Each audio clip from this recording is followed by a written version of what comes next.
Salut encore, bienvenue dans Voix de femmes vertueuses. Cette émission que je dis toujours qui donne la parole aux femmes inspirantes et engagées. Nous avons encore notre femme inspirante et engagée, Maman Esther, que je salue. Je dis welcome, maman. Merci beaucoup, Maman Tina. Je suis trop contente d'être ici, toujours dans la joie. Je bénis le Seigneur pour ce moment qu'il nous a accordé. Et sachant que là où 2 ou 3 se rassemblent en son nom, Amen. il est parmi eux. Nous savons que Jésus est là, le Saint-Esprit est là, il va nous conduire. Nous bénissons le Seigneur. Merci beaucoup. Alléluia. Donc nous poursuivons à ces thèmes que nous avons commencé sur le blessure de l'âme, maman. Nous faisons que poursuivre par rapport à l'âme. La fois passée, nous avons parlé de comment connaître que moi, je suis blessée. Comment se reconnaître que j'ai une blessure de l'âme. Nous avons donné quelques points qui peuvent réveiller quelqu'un qui était quand même un peu dans la distraction ou encore qu'il était ignorant, complètement ignorant, parce que l'ennemi travaille avec l'ignorance pour garder quelqu'un dans la captivité. Donc, nous avons cité quelques points pour réveiller les gens qui ne savaient pas, dire aux gens, tu vas savoir que je suis blessée par rapport à ça. Quand je sens ça, quand je vois ça, ça me montre, ça me fait voir que je suis blessée. Alors, nous faisons que poursuivre, maman. Alors, aujourd'hui, nous continuons avec des questions sur ça. Et la fois passée, vous nous avez tellement bénis. Moi, j'étais vraiment, vraiment, vraiment bénie. Alléluia. Merci beaucoup, maman. Amen. Donc, je vais directement avec la question. La question, c'est comment se laisser transformer par la parole de Dieu quand nous sommes blessés, quand nous avons de blessures intérieures, comment on peut se laisser transformer à travers la parole de Dieu?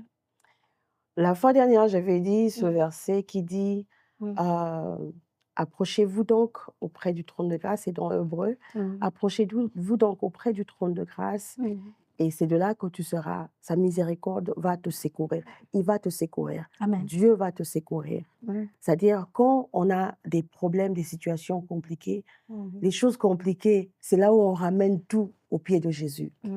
Ramener au pied de Jésus, peut-être que ça semblera être assez vague quand on en parle, mais c'est simplement ta prière, c'est simplement la manière dont tu approches devant le trône de grâce. Et devant son trône de grâce, le Seigneur te prendra soin de toi. Amen. Et quand tu viens devant son trône de grâce, tu viens avec toute humilité, avec un cœur ouvert, avec une grande sincérité du cœur, sachant que rien que le Seigneur, aucun d'autre, mais Jésus, est capable de sauver ma vie et de me secourir. Alléluia. Alléluia. La parole de Dieu ici dans Romains 12, 2, je veux le lire au nom de Jésus. Amen. Ne vous conformez pas au siècle présent, mais soyez transformés par le renouvellement de l'intelligence. Donc, quand la parole de Dieu renouvelle notre intelligence, nous pouvons connaître, savoir que la manière dont je parle ici, ça ne concorde pas avec la parole de Dieu. C'est pas normal. La manière dont j'agis ici. En fait, la parole de Dieu fera comme si mettre en lumière tout ce que le diable veut cacher en nous pour nous maintenir dans la captivité. La parole de Dieu met en lumière toutes ces choses-là, en fait. Exactement. La parole de Dieu nous éclaire. C'est-à-dire, la parole de Dieu, lorsque tu entends la parole de Dieu renouvelle ton intelligence. La parole de Dieu te donne un cœur de chair. Il te ramène à un cœur du vrai pardon. Il te ramène à un cœur la vraie repentance. La repentance dont tu as été chrétienne pendant plusieurs années, pendant plusieurs années, comme je l'ai dit, mais le Saint-Esprit te ramène à quelque chose qui s'était fait il y a longtemps. Il te ramène à ça. Il ressort dans tes pensées ou dans ta conscience ce qui s'était passé il y a longtemps et tu reviens encore dans la repentance. Voilà pourquoi nous, chrétiens, nous sommes des êtres qui... la repentance est la nourriture de tous les jours. Notre mode de vie. Nous devons avoir un cœur repentant chaque fois. À chaque moment, un cœur repentant vers le Seigneur. Et c'est comme ça que le Seigneur va renouveler l'intelligence, va renouveler les choses en nous, va renouveler, nous donner un cœur de beaucoup de patience, un cœur de beaucoup d'amour, un cœur, il va changer carrément ta vie pour sa gloire. Alléluia. Gloire au Seigneur, que le Seigneur soit loué, maman. Alors, une autre question, maman. Selon vous, Comment Jésus guérit-il le cœur brisé aujourd'hui? Aujourd'hui, comme je dis, comme tout autre, même avant, aujourd'hui ou après, quand on parle d'aujourd'hui, on parle juste de ce siècle. Du siècle présent. Oui. Pourquoi? Parce que ce siècle, il y a le social media, le média, il y a le YouTube, il y a le Instagram, il y a beaucoup de choses qu'il n'y avait pas, 2000 ans à passer, il n'y avait pas tout ça. Et aujourd'hui, de nos jours, et il y a beaucoup de choses que Dieu peut utiliser pour ramener ses enfants à lui. Dieu peut utiliser le même YouTube que tu regardes, qui a peut-être les insultes, les injures ou quoi que ce soit qu'il y a dans le YouTube. Le même YouTube va te ramener à un pasteur qui est en train de prêcher. Il prêchera la parole comme s'il était en train de te parler, carrément. Et tu vas te retrouver. Et de là, le Seigneur va te ramener à la vraie repentance, va te ramener dans le vrai pardon et changer ta vie. C'est la même question que je voulais te poser aussi. A-t-on besoin d'être accompagné pour être guéri dans notre cheminement de la guérison? Est-ce que nous avons besoin d'être accompagnés? Quand vous parlez de YouTube, cette question-là m'est venue. Est-ce que nous avons besoin d'un ami, de notre pasteur? Nous avons besoin des gens autour de nous. Est-ce que nous avons besoin de personnes autour de nous, d'être accompagnés pour guérir? La manière dont Dieu nous a créés, nous ne sommes pas indépendants. Nous dépendons de tout. Nous dépendons de l'autre. Tu dépends de l'autre. Tu dépends de la connaissance. Personne ne peut dire que je connais tout. La personne qui connaît tout, c'est Dieu. Yes. La personne qui sait tout, c'est Dieu. Et étant un homme, tu dépendras, peut-être le Seigneur peut utiliser un enfant, il peut utiliser un pasteur, mais le Seigneur veut que tu sois nourri par sa parole pour ta croissance spirituelle. Yes. Alors il permettra que tu aies un pasteur, que tu aies quelqu'un qui le mettra sous ton chemin pour t'emmener à lui, pour ramener ta vie tout entière à lui. Et le Seigneur va utiliser un pasteur, il peut utiliser une femme pasteur, il peut utiliser un évangéliste, il peut utiliser un prophète, il peut utiliser qui il veut, mais il va utiliser quelqu'un toujours pour toi, pour que tu demeures dans sa présence. Parce que c'est tout un processus, c'est une marche avec le Seigneur. Donc voilà. Gloire au Seigneur Jésus. Alors les étapes, maman, quelles sont les étapes? Quelqu'un peut dire que ok, je veux des étapes concrètes. Quelles sont les étapes concrètes à prendre, à faire pour que je puisse arriver à ces guérisons-là? Qu'est-ce que je dois faire? Je dois commencer par où? Je dois faire quoi? Je dois parler comment? Je dois aller où? Je dois toucher quoi? Nous sommes les enfants de Dieu, nous ne touchons rien. Nous touchons que Jésus. Il n'y a que Jésus qu'on touche. Amen, je dois toucher quoi? Je dois faire quoi? Je dois faire quoi pour arriver à ces guérisons-là, pour être guéri? Pour être guéri, si je disais qu'il y a un schéma, 1, 2, 3, A, B, C, D, E, ce n'est pas la manière dont le Seigneur fonctionne. Le Seigneur, même lorsqu'on lit dans le Nouveau Testament, quand on voit Jésus guérissait, il ne guérissait pas de la même manière. Il utilisait l'eau, il utilisait la salive, la boue, il utilisait sa parole, il utilisait toutes les manières. Donc, tout dépend de ce que Dieu veut faire de ta vie. Le projet que Dieu a pour toi, le projet excellent que Dieu a pour toi, Amen. Dieu va t'emmener à cette délivrance, à cette guérison qu'il veut à sa manière. La meilleure des choses, c'est à toi d'obéir. C'est à toi d'obéir. La vraie obéissance, vraiment, c'est la repentance. Lorsqu'on a un cœur repentant, on vient devant Dieu avec toute sincérité, on vient devant Dieu avec un cœur repentant. C'est là où Dieu commence avec toi. Ne regarde pas comment est-ce que Dieu va commencer à agir. Dieu n'est pas mécanique. Dieu n'est pas un féticheur. Il n'est pas un homme de Dieu. Il n'est pas un homme de ce monde. Il n'est pas. Il raisonne pas comme il raisonne pas comme les hommes. Dieu fait des choses à sa manière. Il sait qui tu es. Amen. Il sait ce que toi tu as. Il sait ce dont tu as besoin, il sait. Il connaît ton âme. Il sait ce que toi. Tout ce qu'il veut de toi, que tu viennes. Que tu viennes avec toute sincérité. Il dit, Seigneur, moi je suis sorcière. Seigneur, Accepter moi, ça j'ai comme pas... ça. Seigneur, moi, mais Dis ça pas comme ça devant Dieu. accepter comme ça, mais c'est-à-dire, tu viens devant Dieu pour lui dire la vérité. La Bible dit, présente-toi comme un ouvrier qui n'a point à se rougir et qui dispense la vérité. C'est-à-dire, quand tu viens devant le Seigneur, tu viens avec un cœur qui dispense la vérité, avec la sincérité. Seigneur, moi, je suis sorcière. Pendant autant d'années, j'ai bouffé autant de personnes. Seigneur, fais-moi grâce. Yes. Parce que c'est Yes. toi que je veux dans ma vie. Amen. Parce que je ne veux pas mourir dans le feu. Parce que la Bible dit que Jésus revient bientôt. Et sûr et certainement, il revient bientôt. Mais comment seras-tu avec ce Dieu? C'est toi donc qui dois arranger ta relation avec le Seigneur. Mais comment tu peux l'arranger? La vraie repentance. C'est à ça dont le Seigneur t'appelle. Il t'appelle à cette vraie repentance, à te repentir sincèrement et à te donner à lui. Et lui va prendre soin du restant de ta vie Yes. pour t'emmener à l'éternité. Alléluia. Merci que vous venez de dire là, c'est tellement bon. C'est tellement bien, bien aimé. C'est vrai, ce que maman vient de dire, c'est tellement bon. Il faut d'abord, comme elle a dit, il n'y a pas un chemin là comme magique. Parce que le Seigneur est omniscient, omnipotent, il connaît toutes choses. Il fait toutes choses comme il veut, quand il veut. Il fait quelque chose pas par rapport à tout le monde. Il travaille les cas d'une personne selon la personne, d'une manière personnelle, selon la personne. Donc, c'est comme ça que le Seigneur agit. Donc, mais toi, quand tu prends conscience que j'ai été blessé, que je ramène avec moi chaque jour avec des blessures, j'ai des blessures, tu dois d'abord prendre conscience. C'est ça vraiment, moi, je peux te dire comme étape. Tu prends d'abord conscience, tu dis que, OK, je suis conscient que la manière dont je parle, je suis conscient qu'autour de moi, je blesse les gens parce que j'ai été blessé. On dit que la personne qui est blessée blesse toujours.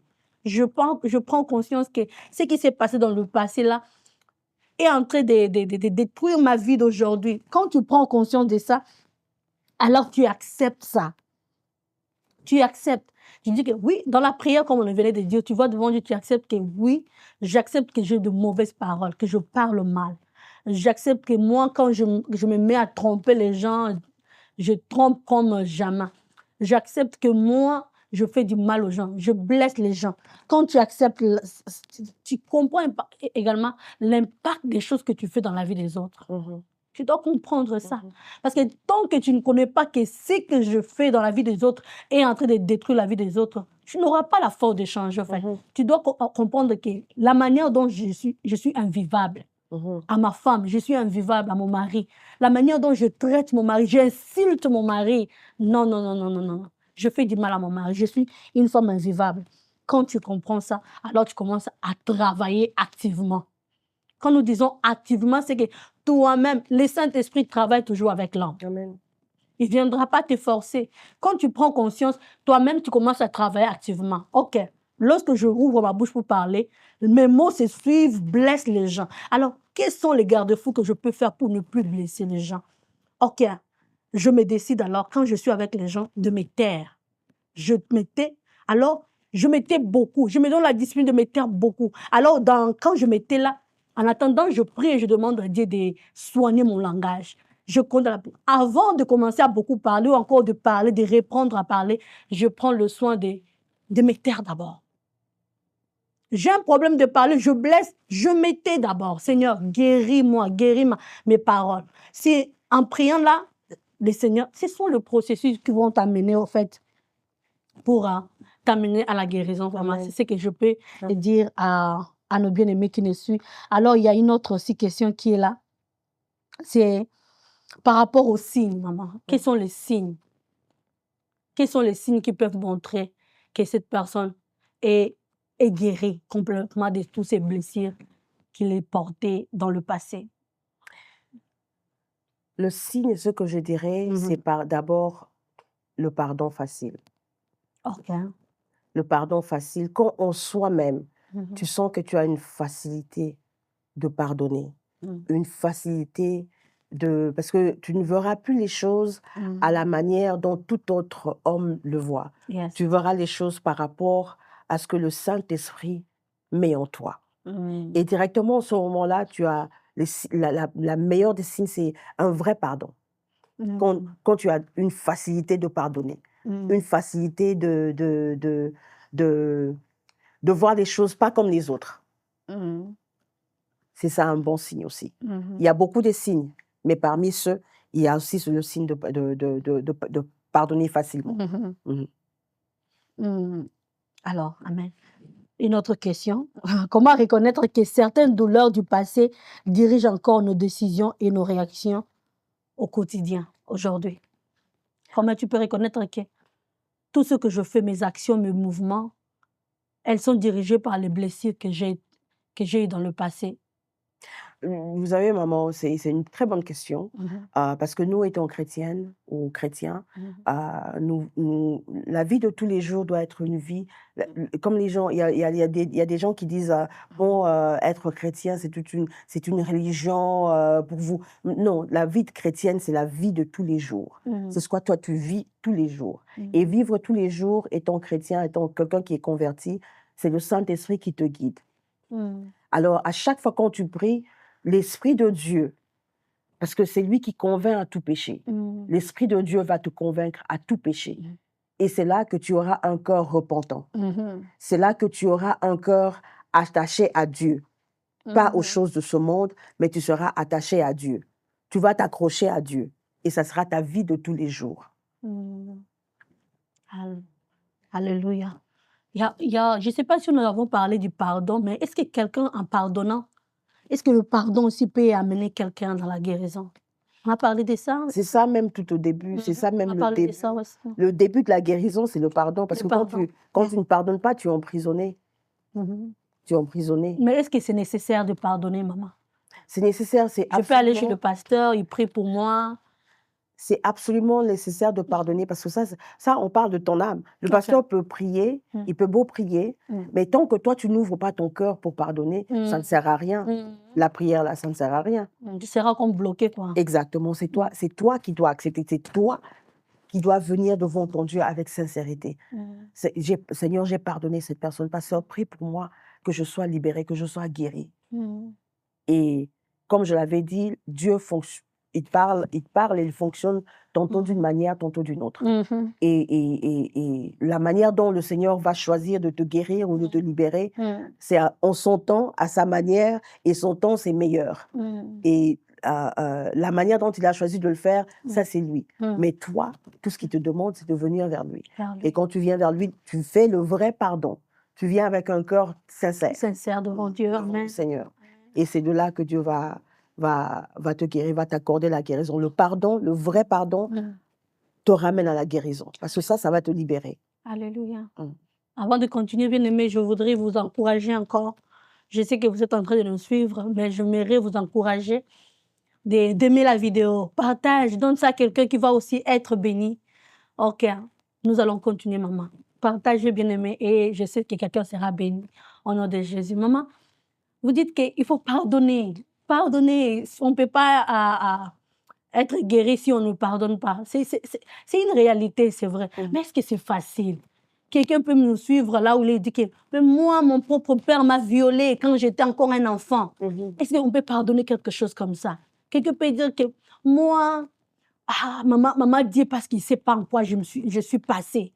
Maman, il ne sait pas qu'on m'a violée et à travers cette viol, j'ai eu un enfant et puis c'était compliqué avec l'enfant. Je n'arrivais même plus à aimer l'enfant et ma vie a été bouleversée, détruite à cause de ça. Est-ce que je peux pardonner quelqu'un qui est venu me violer et en fin de ça, j'ai eu un enfant que je n'arrivais pas à aimer? Est-ce que c'est facile, maman? Est-ce que c'est facile de pardonner des cas comme ça? À dire vrai, dans la chair, ça semble ne pas être facile. Ça semble, voilà pourquoi je disais que le diable, il entre au travers des blessures intérieures pour que la personne soit engloutie et tu demeures toujours dans cette vie de ténèbres. Mais Jésus veut faire du bien, il veut te faire du bien. Jésus veut changer ta vie, il veut changer l'histoire de quelqu'un. Même connaissant le Seigneur ou ne pas connaître Dieu, le Seigneur a un plan merveilleux pour toi. Si tu es là, tu es en train de nous écouter, tu nous entends, de là où tu es, bien-aimé, Jésus t'aime. Jésus a besoin de toi. Il veut t'emmener à la vie éternelle. Jésus est venu pour nous donner la vie, pour nous redonner la vie. Alors, il te ramène à ce vrai pardon. Apparemment, ça paraîtra comme si ce n'est pas facile, mais c'est facile avec Jésus. Amen. Lorsque tu viens avec un cœur sincère, tu dis au Seigneur, j'ai tant souffert, j'ai beaucoup souffert. Comme Jérémie disait que ma plaie est continuelle, ça ne s'arrête pas, elle est continuelle et ça ne se termine pas. Mais qu'est-ce que je peux faire? Mais lorsqu'il est venu vers Dieu, c'est le Seigneur qui l'a guéri. C'est le Seigneur qui a fait de sa vie comme sa bouche. Et moi, je prie que le Seigneur fasse quelque chose dans la vie de quelqu'un qui est en train de nous écouter en ce moment et que cette personne, pendant qu'il nous écoute, qu'il comprenne que le Seigneur l'appelle à cette vraie pardon. Sans Jésus, tu ne sauras rien. Sans Dieu, tu ne pourras pas le faire. Tu ne pourras pas pardonner. Mais avec Jésus, tu peux le faire. Et ce n'est pas impossible. C'est pas impossible. Et ça devient facile avec Jésus. C'est ça le bon côté. Ça devient très facile avec Jésus. Quand tu viens au Seigneur de tout ton cœur, le Seigneur en prendra charge. Quand je dis il prendra charge, il y a, comme je dis, c'est un cas assez complexe. On parle des viols, on parle des choses atroces, des traitements bizarres, des choses atroces qui se sont faites dans la vie des autres, bien sûr, mais dans toute cette complexité, Jésus est là. Amen. Il t'appelle à la guérison, il t'appelle à la vraie délivrance. Il veut te libérer. Amen. Il est venu pour nous libérer, pour te rendre libre. Là où tu es enchaîné avec beaucoup de problèmes, avec beaucoup des rancunes, avec des problèmes qui ont même emmené des maladies compliquées dans ta vie, qui ont emmené des tensions, qui ont emmené des hypertensions, qui ont emmené beaucoup de choses dans ta vie. Le Seigneur veut te libérer de toutes ces choses. Alléluia. Et il en est capable. Alléluia. Ça amène de l'amertume, le rejet, le manque de... On ne s'aime plus, on veut se suicider. Voilà. Et l'amour de Jésus est plus grand et plus fort que toutes ces choses-là. Exactement. Aussi fort, aussi grave, aussi grand que tu peux savoir que cette blessure est dans ton cœur, Jésus est plus grand que ça. Amen. L'amour de Jésus est plus grand que ça, bien-aimé. Toi qui nous écoutes. Maman, une autre question encore ici, c'est la guérison intérieure. Est-ce que cette guérison intérieure est un chemin pour nous amener à grandir spirituellement? La vie d'un homme, quand on parle de la vie de quelqu'un, c'est différent. Hein? On a des parcours différents, différentes plutôt.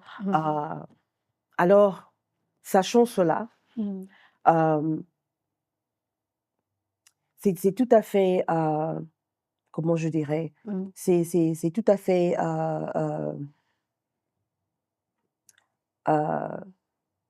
pratiquement pas impossible que Dieu puisse toucher quelqu'un et changer son histoire. Alléluia. Donc, avec ça, je dirais, ce n'est pas impossible. Rien n'est impossible à ce Dieu. Rien n'est impossible à celui qui croit. Même si tu ne crois pas, en ce moment, je te dirais, je t'inviterai à accepter ce Jésus comme Seigneur et Sauveur, et lui-même va changer ta vie et il va transformer ton cœur à un cœur de chair et tu verras la gloire de Dieu, tu vivras la gloire, la puissance de Dieu dans ta vie. Donc, si on est guéri, ça peut aussi nous prédisposer à grandir ou encore, ça peut nous aider à grandir. Parce que,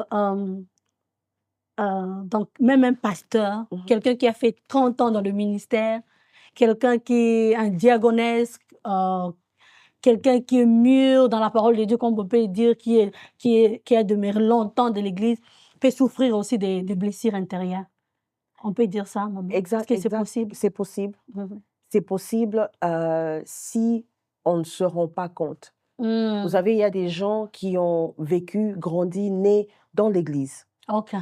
Alors, malgré qu'il y a eu des blessures, il y a eu beaucoup de choses, mais la personne a grandi dans la parole, dans cet environnement. Et ça arrive à un certain niveau que tu crois, que tu penserais que ces blessures sont...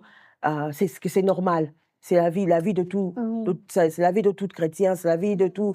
C'est normal, ça s'est fait, bon, voilà. Non, il y a des choses qui t'ont blessé, qui demeurent là. Il y a de ces choses qui t'ont blessé et ça t'a donné, comment je dis ça, ça t'a donné un caractère. Ça t'a donné une manière de vie.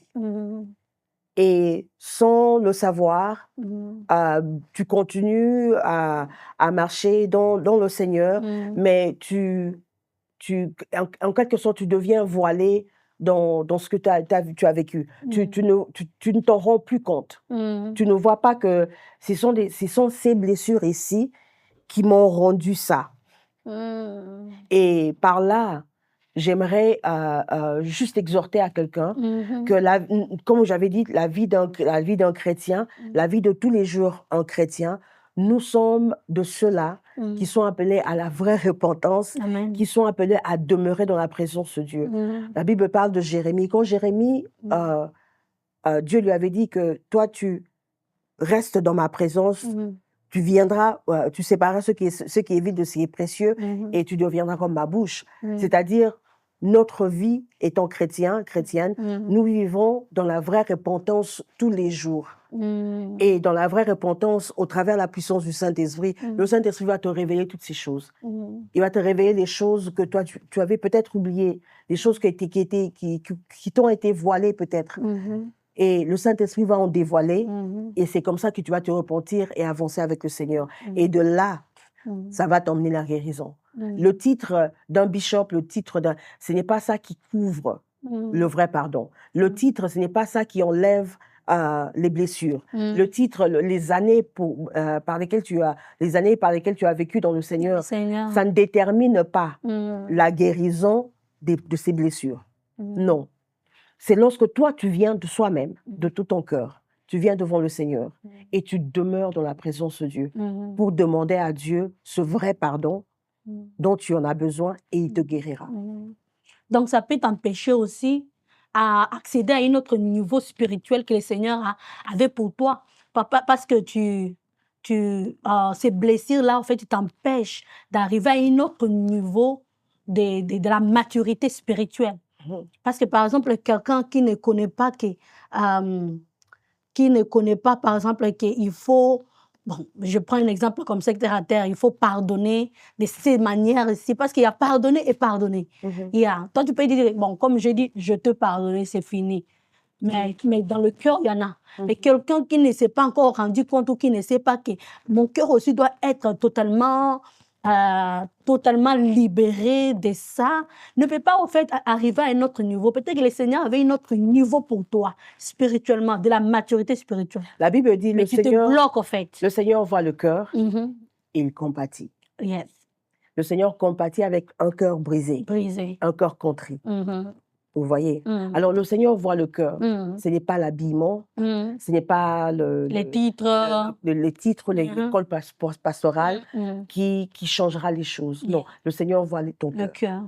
Et quand tu t'approches, quand le Seigneur même nous appelle, approchez-vous donc, il appelle ton cœur à s'approcher. Que ton cœur s'approche de lui. Et lorsque ton cœur s'approche de lui, le Seigneur lui-même, dans sa souveraineté, ce qu'il a prédestiné pour toi, pour ta vie, il va le faire. Il va le faire par rapport à ton cœur. Comment est-ce que tu veux demeurer avec Jésus? Comment est-ce que tu veux marcher avec le Seigneur? Et le Seigneur appelle ton cœur. Quand ton cœur est ouvert, quand ton cœur tu as un cœur brisé, le Seigneur est avec toi. Alléluia. Et c'est là que Dieu va commencer à ouvrir, il va t'emmener à une nouvelle dimension. On a parlé ici de Anne. On a parlé de Anne, on disait que Anne, bien sûr, elle était mortifiée et tout, mais lorsque Anne a atteint cette nouvelle dimension, lorsqu'elle est allée vers le Seigneur avec un cœur ouvert, Dieu a vu le cœur. Alléluia. C'était son cœur qui l'a ramené à cette guérison. C'était son cœur qui l'a libéré. C'est le cœur. Dieu voit le cœur. Et le cœur de l'homme, c'est ce que Dieu a besoin. Alléluia. Le cœur là, maman. Oui, le cœur. La Bible dit que le cœur de l'homme est tortueux par-dessus tout. Elle est tortueuse. Qui le connaît? Seul Dieu. C'est seul Dieu qui connaît le cœur de l'homme. Alléluia. Et quand il travaille avec le cœur de l'homme, vous allez le voir à l'extérieur, que sa vie va changer.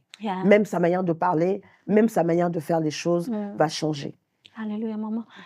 Quand nous sommes arrivés à la fin de notre mission, mais j'aimerais que nous puissions encore terminer avec la prière. Amen. Parce que nous savons combien l'ennemi se cache derrière tous ces blessures. Il veut que les gens puissent maintenir ces choses dans leur cœur, dans leur vie, pour qu'ils puissent être bloqués, quoi. Que les Seigneurs ne puissent pas, en fait, les faire voir la lumière, et puis qu'ils puissent aller de l'avant, puissent, devenir quoi l'Éternel les attend à être dans leur vie. Alors, il y a quelqu'un peut-être qui peut encore nous écouter. Il nous écoute et dit que okay, je me reconnais que je suis vraiment dans le blessure. Je reconnais que ce n'est pas facile pour moi. Je n'arrive pas à pardonner. Je reconnais toutes ces choses-là. Je ne sais pas comment faire. C'est très difficile. Quelle parole d'encouragement ou d'exhortation pouvez dire à cette personne-là? Et si vous pouvez aussi encore prier encore pour eux. Alors, je dirais à un bien-aimé que Jésus t'aime beaucoup. Je le redirai encore 1001 fois parce que je sais qu'il y a un Jésus qui t'aime et un Jésus qui t'appelle à la vraie repentance, à un changement total et radical de ta vie.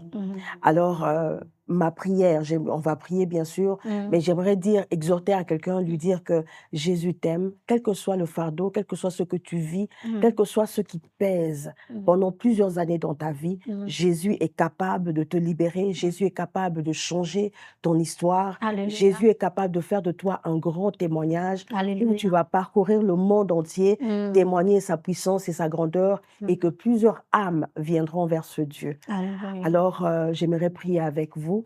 Éternel, nous te bénissons, le Dieu grand. Éternel, je désarmais. Tu es le Dieu au-delà de toute autorité, au-dessus de tout nom, au-dessus de toute gloire. Tu es celui qui demeure. Père, je prie pour cette âme qui a besoin de toi. Je prie pour ce cœur, Seigneur, qui a été longtemps détruit, ce cœur qui a été longtemps rempli des amertumes, longtemps rempli des blessures intérieures. Père, je prie, Seigneur, que tu élèves ta main puissante. L'homme de Galilée, la Bible déclare que les ténèbres ne régnera pas toujours. Jésus, l'homme de Galilée, je prie que tu ramènes la lumière, que tu éclaires le cœur de tout un chacun, que tu libères l'âme qui était dans l'amertume, que tu libères l'âme qui a été longtemps emprisonnée, Éternel. Manifeste-toi, notre Dieu vivant, manifeste-toi, notre seul Rédempteur. Nous venons abandonner ces âmes entre tes saintes et glorieuses mains. Éternel, prends-les en charge, prends la vie de ton peuple en charge, prends ceux-là qui te connaissent, même ceux qui ne te connaissent pas, prends-les en charge, Éternel des armées, et glorifie ton saint nom dans leur vie. Éternel, nous te bénissons. Nous savons que toi, tu opérais des miracles. Nous savons que toi, tu opérais, Seigneur, des grandes choses dans la vie de ton peuple, dans les cœurs de tout un chacun, Éternel. Nous savons que toi, tu connais l'âme. Toi qui sondes le cœur, les reins, Seigneur, que tu sondes le cœur de tout un chacun, que tu les ramènes dans la vraie repentance, Jésus, afin que l'homme de Galilée, les vies soient transformées, afin que nous venions à toi, Seigneur, afin d'avoir cette vie éternelle, l'homme de Galilée, mon Dieu.